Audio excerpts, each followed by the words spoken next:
Hey everyone, I'm Dylan Damage, and welcome to my first Elden Ring build video. As always, like, subscribe, follow, check out my other socials, but we're here today about one message, and that is the Black Swordsman has come. So, I just finished my first playthrough of Elden Ring, and of course, I wanted to go through it the first time with a strength build, and as soon as I was able to get my hands on the greatsword, I wanted to be guts. I had my Dragon Slayer, and I wanted to take down some apostles. So this is where we ended up. It's beautiful. The black infantry set is perfect for the Berserker armor. I like Fia's hood for just like strictly fashion purposes. You can throw on the black infantry helmet for poise if you need it, if you want it. I like the lighter aspects of the armor because you can kind of stack on some other things like a dagger for golden vow and parry. Then of course carry around that faith beast claw or the claw mark talisman just so that we have a few buffs in our pocket with that 1 point in faith that we're gonna have. It makes it where we can use a lot of resistance things like magic flame. It's better for boss fights, and it being a kind of like demon witch hunter that Guts is, I really think it fits into the build and makes sense for the fantasy too. We've got our crossbow, of course, with the bird bolts and poison bone bolts. It's the two best things that I think you'd want if you need to back out, heal up, throw out a poison, get a bleed proc, go back in and tear them up with your Ash of War once it's activated and all that good stuff. And yeah, that's pretty much where this came from and where it started. But let's go ahead and get into the stats. We went to 150 for this build with 50 vigor, 50 in endurance, 80 strength, and 13 dex. More on that later as to why you see 18 there. And then of course with faith we've got 1 point in just to free us up to use some resistance spells since we know what we're going to be facing. I mean, Guts knew what he was facing going in with these apostles, so it makes sense to have some buffs to make sure we come out on top of everything. And then of course picked up the flame sling too because I mean we've got a cannon on our arm, we got to be able to use it, and with all these explosive barrels in this game, it's useful more often than not. But that's it for the stat spread. Notes on this would be you can also start as a hero, get to some of these totals even quicker, and also be able to flex into arcane builds a little bit easier than this one would, where we have the benefits of doing like int and faith stuff. But that's it for stats. One last note I wanted to add on here too is another reason to go up to 80 for strength and dex is because of some Ashes of War actually scaling directly from those stats. So that's another plus as we go into the back into the weapons, items, and all that fun stuff.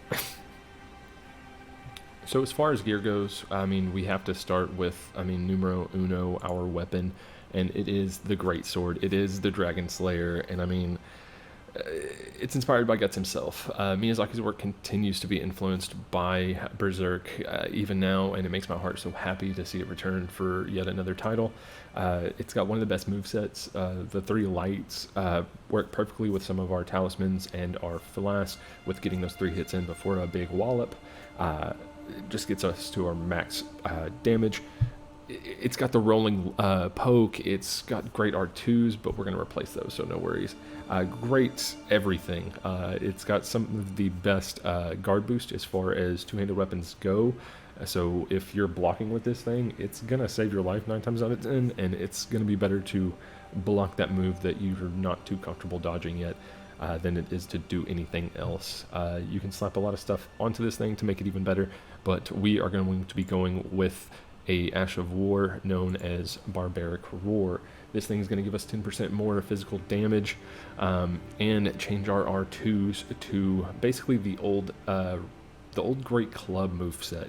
We're going to come out, hit 3 times, and then be able, which can be charged, and charge up 1 more time for a giant overhead attack, and it just does a ton of damage, and I love this thing. If you've played it already or messed around with it at all, you know why. But a few things here, it doesn't affect 2 weapons, so if you use it at all, it's just going to buff your right-handed weapon. It will not buff anything in your offhand, so you can't use this to buff other weapons or anything like that. That's our Ash of War, that's our weapon. Let's go ahead and talk talismans. We've got our Axe Talisman to charge up, or to buff our charged R2s by 10%, giving us even more damage. You're seeing how we're already starting to multiply this big damage from the Greatsword with 10% from Barbaric Roar, changing our R2s to give us a 4-hit combo, basically. This is going to give us 10% more damage. I just motioned to the wrong direction, but that's okay. And then we have a Roar Medallion as well. This is going to give us another 15% on top of that 10% damage. So that's 10, 20, we're already at 35% more damage from all of these sources. Rotted Wing Insignia. I put Rotted Wing Insignia on here because this is what you're going to get in the second playthrough. The first playthrough, you get the just regular, it's just, I think, Wing Sword Insignia, and it's going to give you a boost, another 10% boost to your damage after 3 hits. Again, working perfectly with Barbaric Roar. But I don't have this one yet. I haven't gotten through my second playthrough. So in your first playthrough, it'll be Wing Sword Talisman, just giving you a damage boost after getting those 3 hits. Then we have Millicent's Prosthesis. This actually gives us 5 points of dexterity and gives us the same Rotted Wing Talisman benefit, where after 3 hits we get that big damage boost. Sorry, I kind of lost my train of thought there, but either way, with all of our talismans, with Barbaric Roar, with our weapon, we are already sitting at 56% more damage on our charged R2s with our Ash of War up.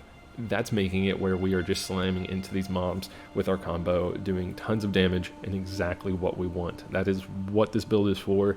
We are in our Berserker armor and we are tearing through some enemies. But it's not over there.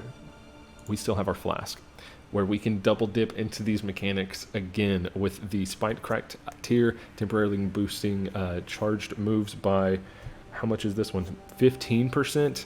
And then of course our Thorny Crack tier temporarily boosts successive hits, again just like our 2 talismans, by another 20%. So from both of these sources we're getting another 35%, taking us to a total of roughly 91% more damage when we are putting this combo out. So as you look back at that clip at the beginning of the video, you can see our attack rating get up to, I believe, over 2k, and we do almost 7,700, almost 8,000 points of damage to late game mobs in our first playthrough. This build's insane. I love it so much. It comes together so well, and it makes it where you can kind of piece together a lot of different things to really make Guts feel like he lives in this world and feel like you are going absolutely berserk in the lands between. Okay, so just a few more things on fashion, because obviously we got to talk about it. It's the most important thing. This is Fashion Souls. This is the true in-game. I went with the Cestus, if I'm saying that right, mainly because of fashion reasons too, because we can two-hand them while they're in our left hand and slap our greatsword on our back, just like all those beautiful panels in our favorite manga, and it's just beautiful. It actually works with the build too, because the charge R2s are multi-hitting. I went ahead and put Braggart's Roar on it, and this one gives you, it's the longest lasting roar at 30 seconds. It gives you increased defense attack and a little poise, while also giving you stamina regeneration. So it's really, really good on fast hitting things. Any build that doesn't have stamina regeneration, you can throw it on and kind of make it another resource that you have on your build. It's really, really, really good. Clawmark Seal, we already know, makes it where we can use Flame Sling and get our cannon working and all of our resistances, because we're hunting down some magical stuff. Golden Vow, think about this as the seal on top of our Brand of Sacrifice that we get from Flora's, which Lady Mama, I can't remember her name off the top of my head, but another boost, and also benefits anyone we PvE with and get summoned into boss fights to help. We gotta have a Parry Dagger. This also makes it where we can kind of get slicey dicey and two-hand these dudes and just deal tons of damage, since we do have the consecutive attack boosts on this build. It works really, really well, and Guts always had a lot of daggers, throwing knives, different things like that on him, so it makes sense to me. Crossbow, of course, again, with the Poison Bone bolts, which we make, and then the Bird bolts, which you can buy these down where you fight Mog underground. There's a merchant that you can buy these from and stock up, because they're super, super good. If you don't know already, it's a 3-round burst. It's so good. It's so good. I love this thing. I'll never put it down. It's just so much fun. As far as the fashion goes on the body pieces, I did use Blythe set a lot. It comes with great poise. I messed around a lot with the Raptor's Black Feathers just because it boosts the jumping attacks as well. A lot of different pieces.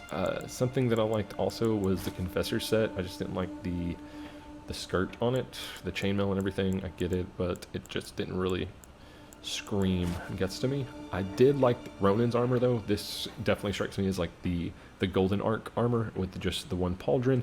And I mean, you can go to pieces like the Confessor set. There's actually a ton of pieces of armor in this game that have the gauntlet on one side and the glove on the other. So you can really just pick and choose kind of whatever you want. I mean, you see the Ronin armor right there with the gauntlet that matches perfectly. Again, here though, I think you kind of got to call an audible and decide to either not wear a hood. But if you don't want to wear a hood, you can just throw on the Commoner's headband and make it where that goes away.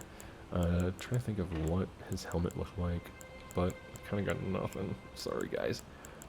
But you see my point. There's a lot of pieces of armor you can use in this game to get your point across. The Bloodhound armor also. It looks exactly like the Berserker armor. It's just very lean, very tight, and very like small, and it makes our character look kind of small too. But we're big old dude. We got a strength build. Come on. The Veteran's armor comes up a lot too. I mean, the horns on it and everything strikes me as a little bit more Skull Knight, which, spoiler, you'll be seeing that build soon too.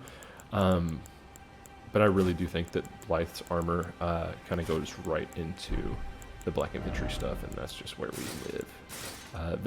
The Vagabond Knight armor, or the Vagabond Knight gauntlets, they also, you can see the cord on the right arm and the gauntlet there. Getting us closer to that fantasy.